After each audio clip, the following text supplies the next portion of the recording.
یو نظام چې اسلامي نظام شرعي نظام هلته هدایات خداوندي او ارشادات پیغمبري همدا دي چې کم مسؤلیت کم شخص سپاره کېږي د هغه شخص وړتیاو لیاقتو شایستګي باید په نظر کې ونیول شي، بیا مسؤلیت ورته حواله شي.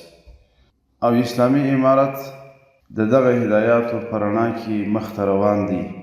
کوشش یې دا دی چې کار و اهل ته وسپارل شي، په چا کې چې اهلیت د مسؤلیت وي، په چا کې چې وړتیا د هغه وظیفې هغه چا ته وظیفه او مسؤلیت وسپارل شي.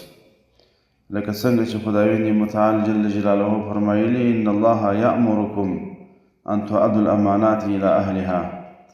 الله جل جلاله تاسو ته امر کوي چې امانات په خپلو اهل ته وسپارئ. نو قدرمنو د اسلامي نظام روحیه او فکره باید همداسې چې کار و اهل ته وسپاري، څوک چې د مسؤلیت اهلیت لري هغه ته وظیفه وسپارل شي.